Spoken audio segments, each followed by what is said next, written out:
Try to keep the warm by hugging each other. No one should experience this because it's awful. Hiding in the basement for days during the start of the Russia-Ukraine war was just the beginning of a mother and daughter's journey of escaping to Sacramento from Ukraine. Lower elevation snow is closing roads across the state, what it means for your weekend. And breaking barriers, we introduce you to local Black professionals who are making an impact in our communities. Let's get to the point. On this show, we focus on local communities and help give a voice to the voiceless. That's why tonight we're taking the time to really listen to Ukrainian refugees who now call Sacramento home. Most of us will never know what it's like to leave everything you know behind. On this day, 1 year ago, most of us watched in horror as Russian troops began a full-scale invasion of Ukraine. Soldiers shot and killed innocent people near their homes. Children escaping the violence were seen crying at train stops as their fathers said their goodbyes and turned around to go fight. Over the past year, most of us heard about crimes against humanity, genocide, the worst conflict in the West since World War II. But what's it really like to be a part of this history, to hear the sound of bombing and smell the smoke? Tonight, I want to introduce you to Svetlana and Maria, a mother and daughter from Ukraine who now live in Sacramento.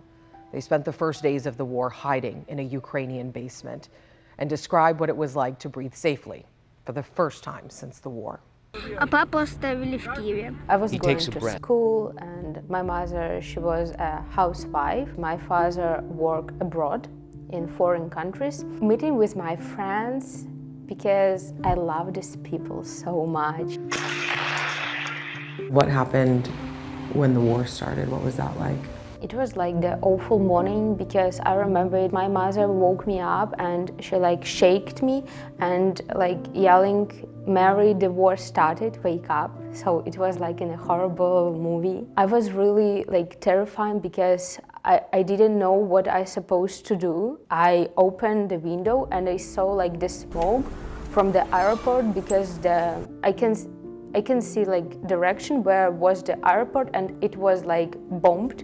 We lived just next to the border with the Crimea, an occupied territory by Russia. My father, he was abroad in foreign country and he called to us. He started asking us about what happened because my sister, she was in America this time, and she also called to us. So what happened after she woke you up?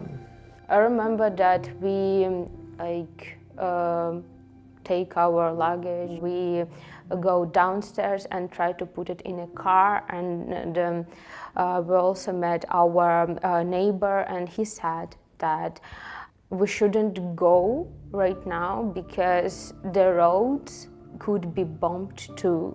We also had a basement in our house. We, our family and our neighbors, we started to put water, food in a basement to try to prepare. What was the scariest part about that time when you're in the basement waiting to leave? It was also horrible because it was the end of February and March, and in Ukraine it's still not hot and even not warm, so it was like the winter. I remember it was the night, we spent in a basement, we slept with my mom, and we tried to keep the warm by hugging each other. Really, we're concerned about our lives because you don't know if it's your last day of your life or not. So when was the moment that you guys decided, we gotta leave, we need to get out of here?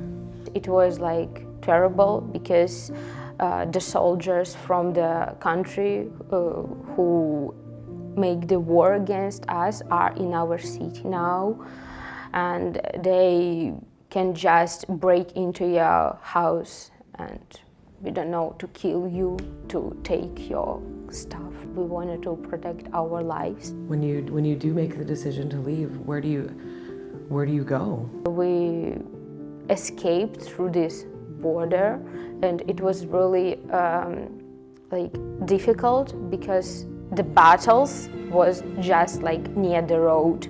where we drive. So you drive and you don't know if its bomb will like fall in the field or on your car.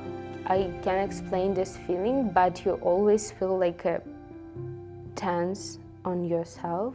But when we escape this territory, for the first time, we can just breathe free. And what's it been like for you coming to Sacramento and having to adjust and rebuild for the last 8 months? It was also difficult because for me personally, I know a lot about the United States because I watched a lot of Americans films, and my mother, she also like watched it, but she expected that the whole America, it's like New York. And it was really difficult to her when she came here. What you and your mom lived through is something that a lot of us will never experience in our lifetime. So what do you really want people to know and understand about what you and your family went through? I want to people know and to people don't forget how awful the war is. It wouldn't happen anymore any times because I think no one should experience this. We shouldn't forget about our soldiers who are protect our country day to day. So, yeah, to be proud that you're Ukrainian. What does it mean to be Ukrainian? To be a free people, to be a free person, and a proud person. Maria says that she wants to go to college and maybe go back to Ukraine and visit one day. She also wants to make sure that people in Sacramento do not forget about what has happened in Ukraine. And her family is also very thankful for the support of Orangevale's Spring of Life Church. Spring of Life Church actually traveled to the Poland-Ukraine border around this time just last year. This is video from their trip. They delivered supplies to refugees. And back here at home, they have built an entire community for many people who had to leave their entire lives behind. So if you would like to help local refugees, head to abc10.com/tothepoint. All you have to do is just look for the links mentioned page. Tonight, hundreds are gathered in Sacramento in support of Ukraine and to remember the tens of thousands of lives lost. We are live at the Capitol right after the break. And we're following breaking news in the Sierra. I-80 remains shut down after this major crash near Drum Forbay. And the snow, it's not over yet. We'll have more coming up.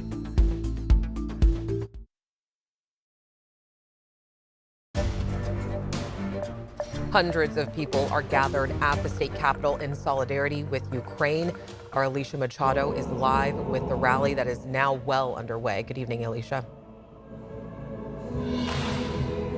Good evening, Alex. Yeah, the showing of support is just outstanding tonight. Hundreds of folks gathered out here at the Sacramento State Capitol. Take a look behind me. As you can see, there is a presenting of the flags going on, as well as some live music tonight. We just had a singing of the national anthem, and we will continue to follow this throughout the night, so stay tuned for our coverage. This is the 365 Days of Bravery, a rally for Ukraine, marking the one-year anniversary of the Russian invasion. We spoke with the Ukrainian veteran tonight about what this rally means to him. Take a listen. So we want to enlighten for the whole civilized world to see how cruel Russia is and how many people are dying, not only in the military, but also civilians. A presenting of the flags happening right now. The American flag standing next to the Ukrainian flag, along with the California flag as well. We spoke with the family tonight as well, who is from Russia originally, and they want to let people know that they are also here standing in solidarity with Ukrainians tonight. Alex, we will continue to keep an eye on this throughout the night and bring an update tonight on Late News Tonight at 11. All right, Alicia, thank you. Talk about car trouble in the snow today. This is what Highway 50 in Myers looks like. Coming up later in the show, the road closures and what all this snow really means for your weekend.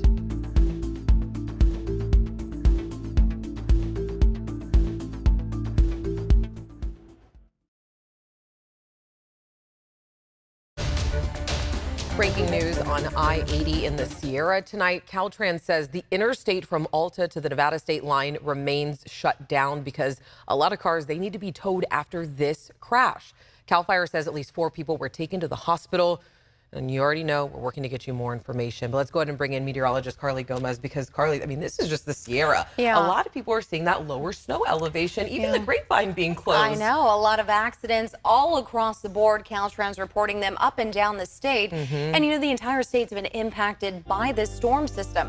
What we have been seeing here is that storm has really pushed its way from the Pacific Northwest down now through Southern California, where we are seeing a lot of flooding through those areas, as well as watches and warnings continuing across the state. The low pressure system's been circulating the bands of rain today, but they're starting to make their way further south. The next one behind it, that low to the north, that's coming in next, and that'll start arriving for your Sunday, mostly by the lunchtime hour or so. But as we take a look at this low pressure system, it continues to circulate a lot of the moisture around the low, which means it's going to come right back around in the overnight hours, early morning, before we finally see a break closer to lunchtime on your Saturday. Taking a look at the winter storm warning that's going to be in effect until 4 a.m. We'll see things slowing down for this year when it comes to that snowfall, but we have seen now a frost advisory being issued for areas just west of Stockton. We're going to see some very cold air now in between the cloud systems. We even saw a little peek of sunshine this evening, getting some photos sent in to us. So thank you so much for sending us your weather force photos. We are looking at more rain through the overnight hours. You're looking closer to midnight here, more of that rain wrapping around the low. That'll bring in more snow. Most of Truckee, South Lake Tahoe, pretty much clearing itself of the snow at that 6 a.m. hour for your Saturday, but everything south, Arnold, Sonora, very low snow elevations through those areas as that system moves its way to the south. We'll finally get a little bit of clearing for your afternoon hours, mostly cloudy, but at least no rain yet. As we move into Sunday, at least right around lunchtime, 11 a.m. or so, we'll get the first band of rain moving through the valley, more heavy rain throughout the day. By 6:30 p.m., 7 o'clock or so, we should see things easing up a little bit more before the next system arrives Monday and Tuesday. All right, taking a look at rain totals, we could expect to see as much as about a ½ inch to an inch of rain through Monday night, and then continuing to see more snowfall on the horizon. The GFS model showing as much as about anywhere from 1 inch to about 5 inches or so for 80. Off 4, we can see as much as 8 inches Bear Valley, and you can see just off 108 there, about 7 inches Twain Hard. Now, taking a look at the Euro model, we are looking at very similar numbers, so they're kind of coinciding with each other here. As we take a look into your weekend, we get that small break Saturday, more rain early in the work week with some nice breaks by at least Wednesday with sunshine through Saturday. This Black History Month, we're sharing more stories that impact Black people and their communities. Tonight, producer Ayanna Williams introduces us to 2 local Black professionals breaking barriers in their industries. Other racial groups, they don't tend to hire African-American men, especially in the trades. I've been in the industry for about 18 years now. There is definitely a huge shortage of Black contractors.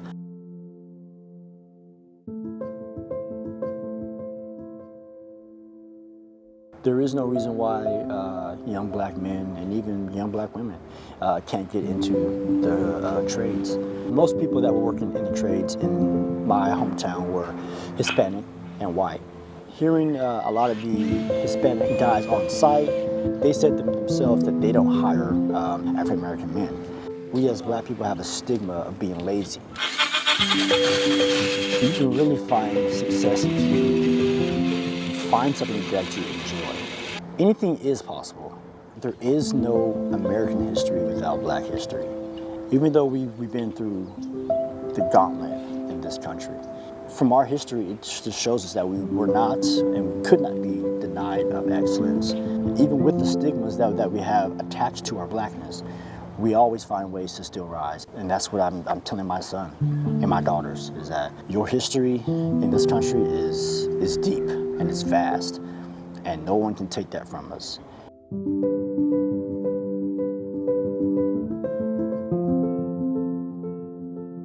It was difficult when I first started out, especially when people didn't know who I was, and I would go to court and they would either assume, even though I'm wearing a full suit, professionally dressed, was I a defendant or was I a secretary? And then as a Black woman, I feel like I can't get upset because they don't want me to be the angry Black woman. I have to smile, hold my composure, and just let it go, essentially. Well, I've wanted to be an attorney since I was in 3rd grade, and that passion just never went away. I was a single mom, and then on top of that, she had a health condition. So a lot of times we were in the hospital, and if I had an exam, I was running back and forth from the exam to the hospital. But because I had that passion, it made it easier to some degree. When I grew up, my dad was very encouraging. He was always like, when you're an attorney, not if. And so I think that made a big impact, that somebody believed in me. When I got pregnant, everyone told me, oh, you're not gonna be an attorney now. And here I am, an attorney with my own firm. Right when I took the bar, I just started the firm out of my house, really. I would meet clients at Starbucks. They were by referrals.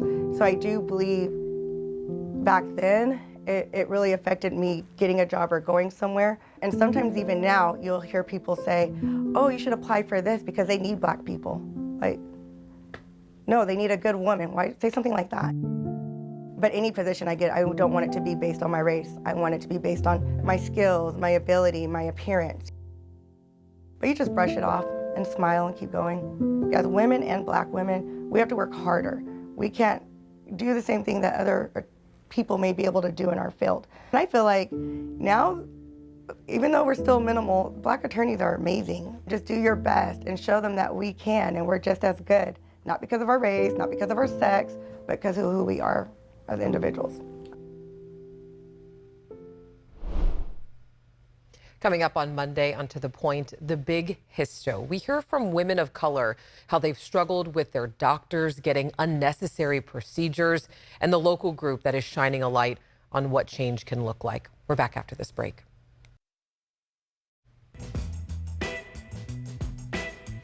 Every Friday, John Bartel takes us on the back road. So tonight we head to California's Central Coast for an eye-popping tour of the Hearst Castle.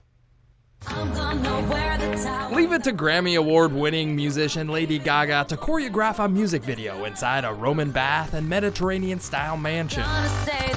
The only thing is, Gaga and her dancers didn't have to go to Europe for filming. You come here and you're a guest, and it's a treasure to the people of California and really a lighthouse and beacon for people all over the world. This California treasure is Hearst Castle in San Simeon. In just about every corner of this 68,500 square foot mansion, there's some ornate or historic artifact that'll catch your eye. One of our golden girls, this is a Mediterranean revival style. These are from a church in Spain. Just before it was gifted to California State Parks, Hearst Castle was the vacation home of the late William Randolph Hearst, media tycoon and founder of Hearst Communications Incorporated. He became a media mogul. He affects everything we do still today in the media. William was the son of wealthy mine owner and land baron George Hearst, who procured more than 250,000 acres of prime ranching land along the Central Coast. William grew up camping on the land, and when he made his own fortune, he enlisted the help of architect Julia Morgan to build the castle. First licensed female architect in California, and she created wonders for him. She could take his imagination and bring it to life. With Julia Morgan's help, the Grand Castle was built with 38 bedrooms, 42 bathrooms, 14 sitting rooms, 30 fireplaces, and a massive dining room where William's lady friend would host parties. His wife was in New York, and so they had an arrangement where he was able to have his girlfriend here. It was a different time, I guess. Anyways, William Hearst was a world traveler, and much of his inspiration from the castle comes from architecture he saw overseas. He also spent a great deal of money shipping artifacts to the castle. So would they have to take these things piece by piece apart? Yeah, so think Legos, Minecraft, everything would be carefully labeled and reassembled here. And some of the artifacts are a bit creepy, like this Roman sarcophagus. I don't know where the bodies are buried. Lost with history. Maybe. And because of the castle's artifacts and architecture, Academy Award-winning film Spartacus filmed scenes at the Hearst Neptune pool and the Roman bath. You just look at one panel. It took 28 years. They built for 28 years and they never finished. The castle was always under construction, but that construction stopped after William's death in 1951. 7 years later, the Hearst family donated the castle to the state of California, opening up the property to the public for the first time. Yeah, I think it probably sparked a lot of people's imagination. There's really something for everyone here. From the Hearst Castle in San Simeon, I'm John Bartel. Hope to see you on the back roads.